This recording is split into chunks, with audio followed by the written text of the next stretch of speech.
ধর্মরাজিক উচ্চ বিদ্যালয়ের পক্ষ থেকে অনলাইন ক্লাসে শিক্ষার্থীদের সকলকে স্বাগত। আজ আমরা নবম দশম শ্রেণীর রসায়ন বিষয়ের একটি অধ্যায় নিয়ে আলোচনা করব। আমাদের অধ্যায় হচ্ছে 11 এবং এটা হচ্ছে খনিজ সম্পদ ও জীবাশ্ম। দেখো যে এই অধ্যায়ের এর আগেও 4টি ক্লাস আমি করেছি, তোমাদের আশা করি সেগুলো ভালো করে দেখার চেষ্টা করেছো এবং বুঝেছো। তোমাদের টেস্ট পেপারে এই ধরনের উদ্দীপক দেয়া থাকে, সেটার আলোকে আজকের ক্লাসটা আমি করার চেষ্টা করব। দেখো যে 1 নম্বরে বলতেছে যে স্টার্চ থেকে গ্লুকোজ, গ্লুকোজ থেকে ইথানল। এখন এই যে স্টার্চ এক ধরনের পলিস্যাকারাইড, এই স্টার্চটা হচ্ছে আমরা 1 নম্বরটা নিয়ে এখন আলোচনা করব। এই যে স্টার্চটা এটা হচ্ছে পলিস্যাকারাইড। এই পলিস্যাকারাইডটা আমরা কিভাবে ধরো সেখান থেকে গ্লুকোজ পেতে পারি। পলিস্যাকারাইডটা ধরো আমি এক ধরনের যদি নেই, দেখো যে আমি এটা কিভাবে প্রস্তুত করব। তোমাদের এখানে আমি ছোট ছোট করে লিখে দেখানোর চেষ্টা করব, একটু মনোযোগ দিয়ে ক্লাসটা দেখবা তোমরা। আচ্ছা, যদি 1 নাম্বারটা আমি লিখি, আমরা একটা স্টার্চ নিলাম, সেটা কি করব?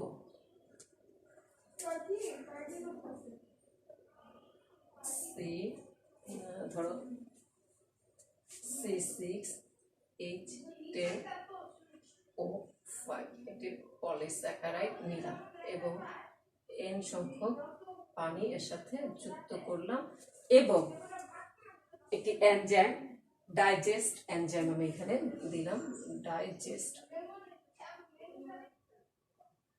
ডাইজেস্ট এনজাইমের উপস্থিতিতে এটা মল্টেজ বা মল্টোজ তৈরি হবে। মল্টেজ বা মল্টোজ দেখো এখানে কত হবে, প্রতিটা দ্বিগুণ হয়ে যাবে, প্রতিটার কি হবে, দ্বিগুণ হয়ে যাবে। তো আমরা যদি এখানে দেওয়ার চেষ্টা করি যে কার্বন কয়টা হবে, C12, হাইড্রোজেন 10টা, 2টা, কয়টা হলো 22টা, হাইড্রোজেন 22টা, 5 দুগুণে 10, অক্সিজেন হলো 10টা, একটা 11টা। তোমরা খুব সহজেই এটা লিখতে পারবা। দেখো যে একটা পলিস্যাকারাইড আমি এখানে নিলাম, সেটাকে ডাইজেস্ট দেওয়ার ফলে কি হলো যে একটা এনজাইম ডাইজেস্ট, এটার ফলে এখানে এটা মল্টোজ তৈরি হলো, মল্টোজ তৈরি হলো, মল্টোজ তৈরি হলো। এখন এই মল্টোজ কে আবার পানিযুক্ত করলে সেটা মেল্টেজের উপস্থিতিতে, মানে মেল্টেজ এনজাইমের উপস্থিতিতে পানিযুক্ত করলে সেটা কি হবে, গ্লুকোজ তৈরি হবে। দেখো যে এটা যদি আমি এখান থেকে কি করতে পারি, এটার সাথে পানি যুক্ত করি, C12H22O11 এর সাথে যদি আমি পানি যুক্ত করি এবং মেল্টেজ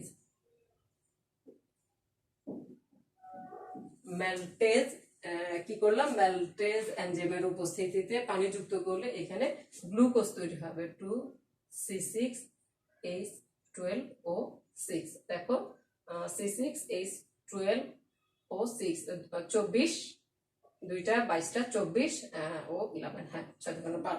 এটা কি তৈরি হলো, আমাদের গ্লুকোজ তৈরি হলো, গ্লুকোজ। তাহলে তোমরা দেখতে পারলা যে এই যে স্টার্চ থেকে, স্টার্চ হচ্ছে আমরা যদি একটা পলিস্যাকারাইড নেই, যে কোনো ধরনের একটা পলিস্যাকারাইড নিলাম, এই পলিস্যাকারাইডের সাথে পানি যুক্ত করে ডাইজেস্ট যে এনজাইমের উপস্থিতিতে পানি যুক্ত করে এটাকে মল্টোজ তৈরি করলাম। এই মল্টোজকে মেল্টেজ এনজাইমের উপস্থিতিতে পানি যুক্ত করার ফলে এখানে গ্লুকোজ তৈরি হলো, আমাদের গ্লুকোজ তৈরি হয়ে গেল।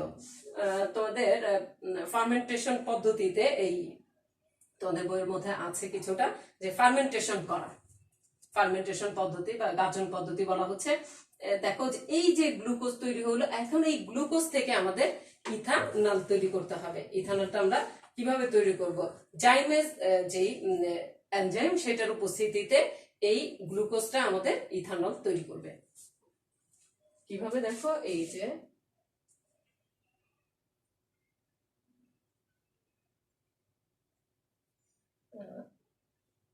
C6 বেশি C6H12O6 এটা কি করবে, জাইমেজ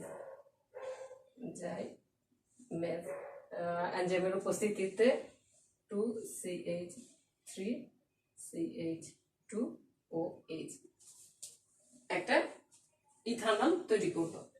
দেখো যে এটাকে কি পদ্ধতি বলা হচ্ছে, ফার্মেন্টেশন পদ্ধতি। ফার্মেন্টেশন করা হলে এখান থেকে ইথানল তৈরি হয়। গ্লুকোজের ফার্মেন্টেশনের ফলে ইথানল তৈরি হয় এবং 2 অণু কার্বন ডাই অক্সাইড এখানে তৈরি হবে, 2CO2, 2 অণু কার্বন ডাই অক্সাইড এখানে তৈরি হয়ে যাবে। আচ্ছা, এইটা গেল যে আমি কি করতে পারি, এই যে প্রথম উদ্দীপকটা এরকম যদি তোমাদের থাকে, প্রথম স্টার্ট থেকে আমরা কি করব, গ্লুকোজ তৈরি করব। দুইটা প্রথমে মল্টেজ তৈরি করব, মল্টেজকে পানিযুক্ত করার ফলে ম্যালটেজ এনজাইমের উপস্থিতিতে সেটা গ্লুকোজ তৈরি হবে এবং গ্লুকোজ তৈরি হওয়ার ফলে তখন এটা কি হবে, জাইমেজ এনজাইম মানে ফার্মেন্টেশন করার ফলে এখানে ইথানল তৈরি হবে। দেখো যে পৃথিবীর যে কোনো জৈব যৌগকে পোড়ালে এই বিক্রিয়াটাই মানে তৈরি হবে। কি তৈরি হবে, জৈব যৌগকে পোড়ালে কার্বন ডাই অক্সাইড, পানি এবং তাপ তৈরি হবে। পৃথিবীর যে কোনো জৈব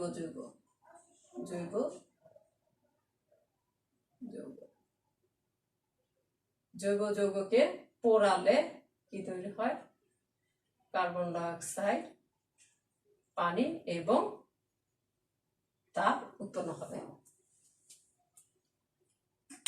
আচ্ছা, এরপর দেখো যে আমাদের কি দেয়া আছে, এরপরের উদ্দীপকটা আমাদের কি দেয়া আছে, আমাদের যে 2 নম্বর উদ্দীপক সেটাতে কি দেয়া আছে। 2 নম্বর উদ্দীপকে এতে পানি যুক্ত করলে গ্যাসীয় মানে এটাকে পানি যুক্ত করে হাইড্রোজেন ফসফরিক অ্যাসিডের উপস্থিতিতে 300 ডিগ্রি সেলসিয়াস তাপমাত্রা এবং 60 atm চাপে এটা বি তৈরি হবে। তাহলে আমাদের এই এটা আসলে কি, এটা আসলে কি, সেটাকে জারিত করলে সি তৈরি হবে, সেটাকে জারিত করলে ডি তৈরি হবে। আমরা এর আগে কিন্তু এরকম পড়েছিলাম যে অ্যালকোহলকে জারিত করলে কি হয়, অ্যালডিহাইড হয়, অ্যালকোহলকে জারিত করলে অ্যালডিহাইড হয়, অ্যালডিহাইডকে জারিত করলে ফ্যাটি অ্যাসিড তৈরি হয়।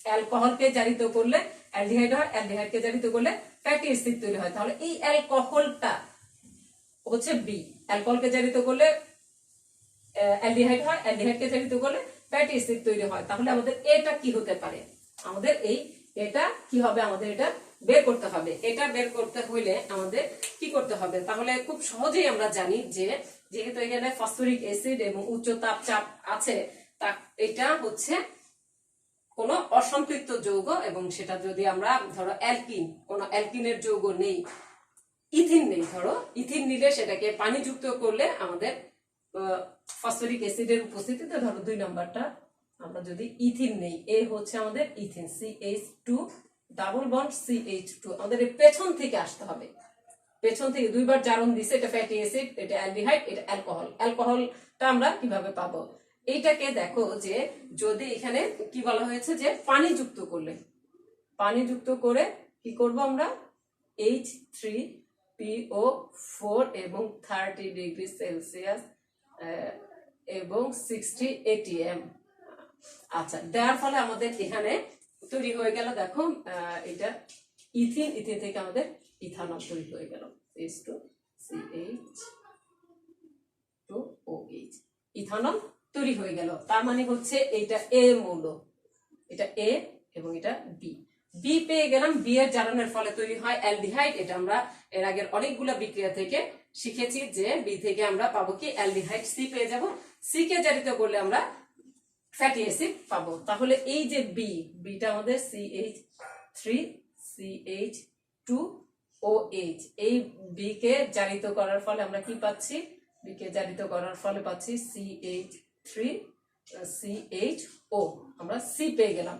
এই সি কে আবার জারিত করলে আমরা কি পাবো, CH3CHO, এটা সি ছিল, এটাকে জারিত করার ফলে আমরা পাবো যৌগ ডি, ফ্যাটি অ্যাসিড, CH3COOH। আমরা এর আগেও এই বিক্রিয়াটা পড়েছিলাম জৈব যৌগের প্রস্তুতিতে এই যৌগটা আমরা পড়েছিলাম। আশা করি যে এই যে উদ্দীপক এটা কি হবে, এটা বের করা তোমাদের পেছন থেকে আসার চেষ্টা করবা। 2 বার জারণ দেখানো হয়েছে, তাহলে 2 বার জারণ এর আগের যৌগটা কি, তার আগের যৌগটা কি হতে পারে। এরপর আসো যে আমাদের কি দিয়েছে, এখানে যেটা দিয়েছে যে এ এর সাথে হাইড্রোজেন যুক্ত হয়ে বি হবে, বি এর সাথে হ্যালোজেন অ্যাসিড যুক্ত হয়ে কি হবে, হাইড্রোজেন ব্রোমাইড যুক্ত হয়ে সি হবে, সেটাকে ক্ষারের সাথে বিক্রিয়া করে কি হবে, ডি হবে, ডি কে জারিত করলে ই হবে, ই কে জারিত করলে এফ হবে। অনেক দিকে মানে অনেক পেছনে এসে পড়ছে। এখন দেখো দুইবার জারণ দেখানো হয়েছে, যেহেতু আমাদের এই অধ্যায়ের বিক্রিয়াগুলো পড়তে পড়তে আমাদের কিছুটা মুখস্থ হয়ে গেছে যে এই এফটা ফ্যাটি অ্যাসিড হবে, এই এফটা কি হবে, ফ্যাটি অ্যাসিড হবে। তাহলে এই ফ্যাটি অ্যাসিডের আগে কি হবে, অ্যালডিহাইড কে জারিত করলে আমাদের ফ্যাটি অ্যাসিড হয়। অ্যালডিহাইডের আগের অংশটা কি হবে আমাদের, যে অ্যালডিহাইডের সাথে দেখো যে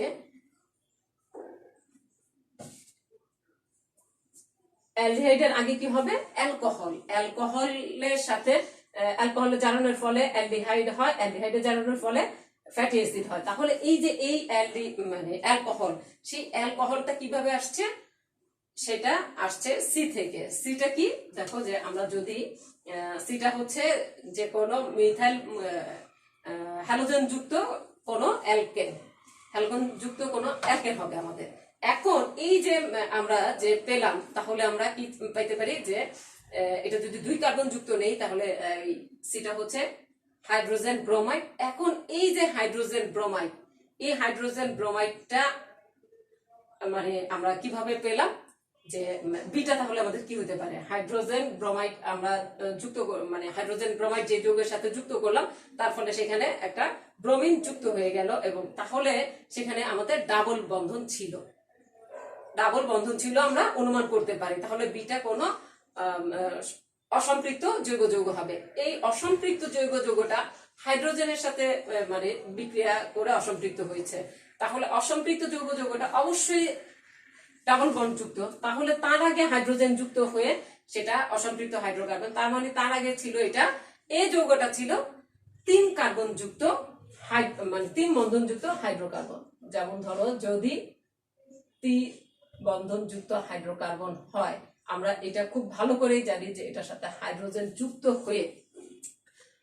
যুক্ত হয়ে নিকেল প্রভাবকের উপস্থিতিতে, এবং ওইখানে কত ছিল 150 থেকে 180 200 ডিগ্রি সেলসিয়াস ধরো তাপমাত্রা যদি দেই, তাহলে এটা কি হবে, এটা এ যৌগ, এটা এ যৌগ হলো।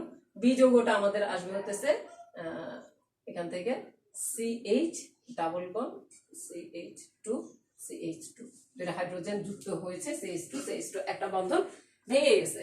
এখন এই যে এই বি যৌগ আমরা পেলাম, এই যে এই বি যৌগ পাওয়ার ফলে সেটার সাথে কি যুক্ত করব, হাইড্রোজেন ব্রোমাইড। তাহলে বি যৌগটা হচ্ছে CH2 ডাবল বন্ড CH2, এটা বি যৌগ।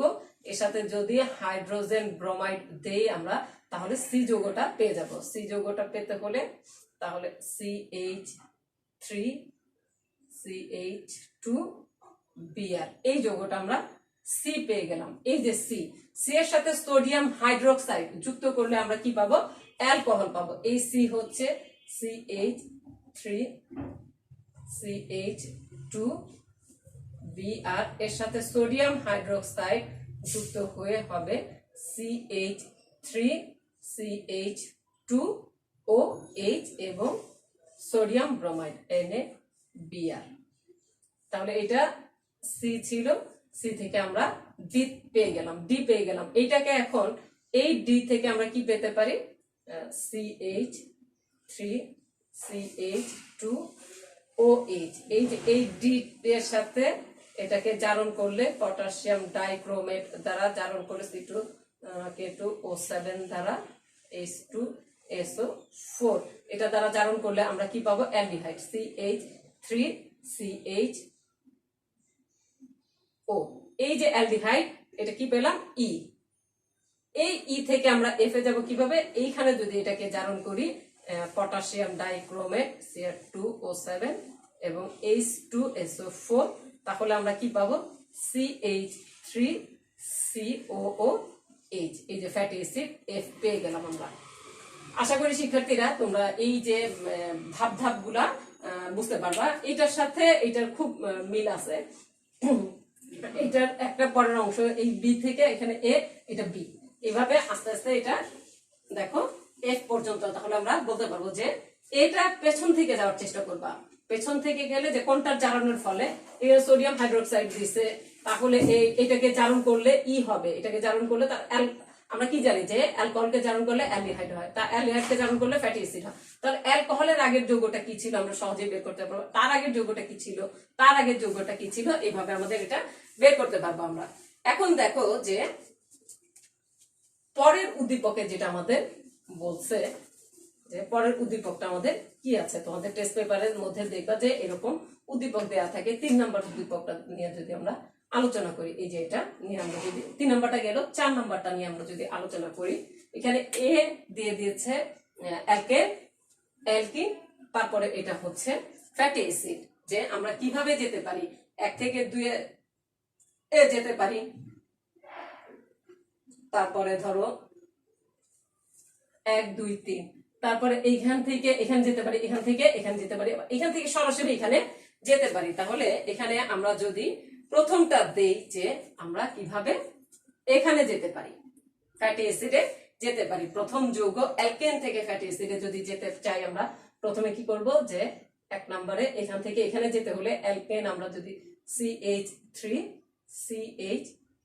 দেই, এইটাকে যদি আমরা জারণ ঘটাই, উচ্চ চাপ এবং তাপে জারণ ঘটাই, কি করতে হবে, শর্ত হচ্ছে উচ্চ চাপ ও তাপ, তাহলে সরাসরি আমরা এই যৌগে চলে যেতে পারবো। CH3COOH ফ্যাটি অ্যাসিডে চলে যেতে পারবো, সি তে চলে যেতে পারবো। আমরা কি করব, এ থেকে সি তে চলে যেতে পারবো। আচ্ছা, এখন যদি এ থেকে আমরা ধরো C2 ডাবল বন্ডে যেতে চাই, এ থেকে আমরা বি তে যেতে চাই, এ থেকে আমরা বি তে যেতে চাই, বি থেকে তারপরে সি তে যাব।